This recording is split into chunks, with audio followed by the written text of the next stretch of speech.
Muy buenos días, apreciados oyentes. Esto es Reflexiones Matinales, Llave de David.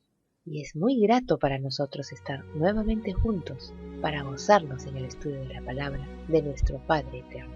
Oremos a Él para que el Espíritu de su amado Hijo nos unja para entender y comprender su palabra. El tema para hoy se titula El mensaje a la iglesia Éfeso. El texto bíblico podemos encontrarlo en Apocalipsis 2:1 que dice: Escribe al ángel de la iglesia en Éfeso, el que tiene las 7 estrellas en su diestra, el que anda en medio de los 7 candeleros de oro, dice esto. El nombre Éfeso significa deseable y representa la iglesia apostólica, comenzando en el año 31, cuando el Mesías murió, resucitó, ascendió al cielo y se recibió el Espíritu del Mesías sobre los creyentes en Pentecostés, hasta el año 100, cuando murió Juan, el último de los apóstoles. En los mensajes a cada iglesia, el Mesías se dirige al ángel, siendo que la palabra ángel significa mensajero. Entendemos que se refiere al ministro, pastor o anciano como el representante de la iglesia, pero el mensaje va a toda la iglesia. Lo primero que el Mesías dice a cada iglesia es: yo conozco tus obras. Su amonestación es la de aquel que conoce a fondo los problemas de cada iglesia y que por lo mismo es capaz de indicar una solución apropiada y eficaz. El Mesías trata con los seres humanos tanto en su condición de grupos como una iglesia, como también en una relación personal, directa con Él, y particularmente sus obras que demuestren carácter moral. La vida y conducta de la iglesia son conocidas totalmente por nuestro amado Mesías. El Salvador afirma tener conocimiento de las obras realizadas por la Iglesia. También reconoce la fatiga que han causado y la paciencia que fue necesaria. La Iglesia de Éfeso debía ser alabada por hacer una clara distinción entre la verdad y el error, ya fuera en doctrina o en práctica, y por definirse con firmeza contra el error. Al principio, la iglesia de Éfeso se distinguía por su sencillez y fervor. Los creyentes trataban seriamente de obedecer cada palabra de Yahweh, y sus vidas revelaban un firme y sincero amor al Mesías. Se regocijaban en hacer la voluntad del Padre Celestial porque el Salvador moraba constantemente en sus corazones.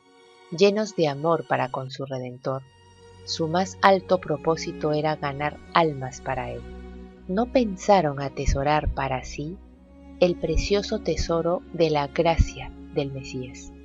Sentían la importancia de su vocación y cargados con el mensaje sobre la tierra paz entre los hombres de buena voluntad, ardían en deseo de llevar las buenas nuevas de salvación a los rincones más remotos de la tierra. Y el mundo conoció que ellos habían estado con el Salvador, pecadores arrepentidos, perdonados, limpiados y santificados, se allegaron al Padre Celestial por medio de su amado Hijo. Los miembros de la Iglesia estaban unidos en sentimiento y acción. El amor profundo al Mesías era la cadena de oro que los unía. Progresaban en un conocimiento del Padre cada vez más perfecto, y en sus vidas se revelaba el gozo y la paz del Mesías. Visitaban a los huérfanos y a las viudas en su aflicción, y se guardaban sin mancha del mundo, pues comprendían que de no hacerlo estarían contradiciendo su profesión y negando a su Redentor.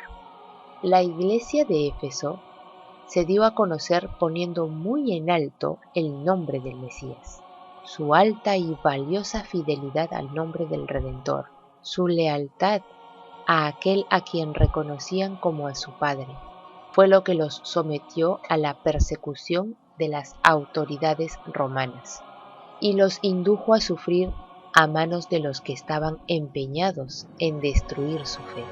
Fue en esa hora crítica de la historia de la Iglesia cuando Juan fue sentenciado al destierro. Nunca antes había necesitado la Iglesia su voz como ahora. Casi todos sus anteriores asociados en el ministerio habían sufrido el martirio.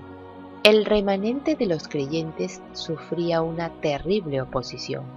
Según todas las apariencias, no estaba distante el día cuando los enemigos de la Iglesia del Mesías triunfarían. El primer amor que tuvo la Iglesia de Éfeso probablemente incluía un amor de todo corazón al Padre Celestial y a la verdad, y amor mutuo fraternal para sus semejantes en general. Mateo 5, 43 y 44, Mateo 22, 34 al 40. Las controversias doctrinales suscitaban por los falsos profetas quizá habían dado lugar a un espíritu de división.